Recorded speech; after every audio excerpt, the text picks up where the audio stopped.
পরীক্ষার্থী অন্যের প্রক্সি পরীক্ষা দিতে এসে যশোর জেলা পুলিশের কাছে হাতে নাতে ধৃত হয়।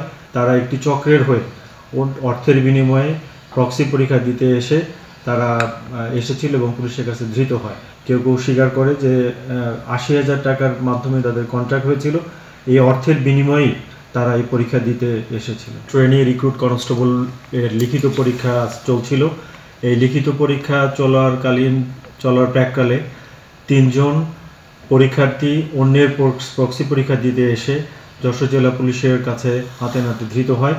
প্রাথমিকভাবে তাদের নাম যাচাই বাছাই এবং ছবি যাচাই বাছাই করার প্রেক্ষিতে আমাদের সন্দেহ হয় এবং সন্দেহের প্রেক্ষিতে আমরা ব্যাপক জিজ্ঞাসাবাদ করি এবং জিজ্ঞাসাবাদের এক পর্যায়ে তারা স্বীকার করে তারা একটি চক্রের হয়ে অর্থের বিনিময়ে প্রক্সি পরীক্ষা দিতে এসে তারা এসেছিল এবং পুলিশের কাছে ধৃত হয়।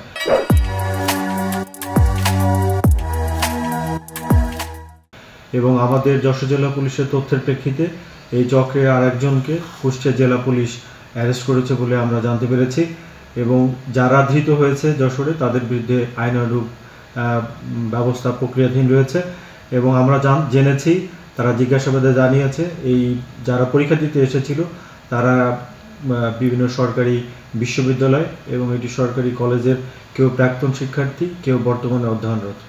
ব্যাপকভাবে তাদের জিজ্ঞাসাবাদ যখন করা হয় তখন তারা কেউ কেউ স্বীকার করে যে ৮০,০০০ টাকার মাধ্যমে তাদের কন্ট্রাক্ট হয়েছিল, এই অর্থের বিনিময়েই তারা এই পরীক্ষা দিতে এসেছিল। পরবর্তী তাদের বিরুদ্ধে যশোর কোতোয়ালি থানায় আইনানুগ ব্যবস্থা গ্রহণ করা হচ্ছে।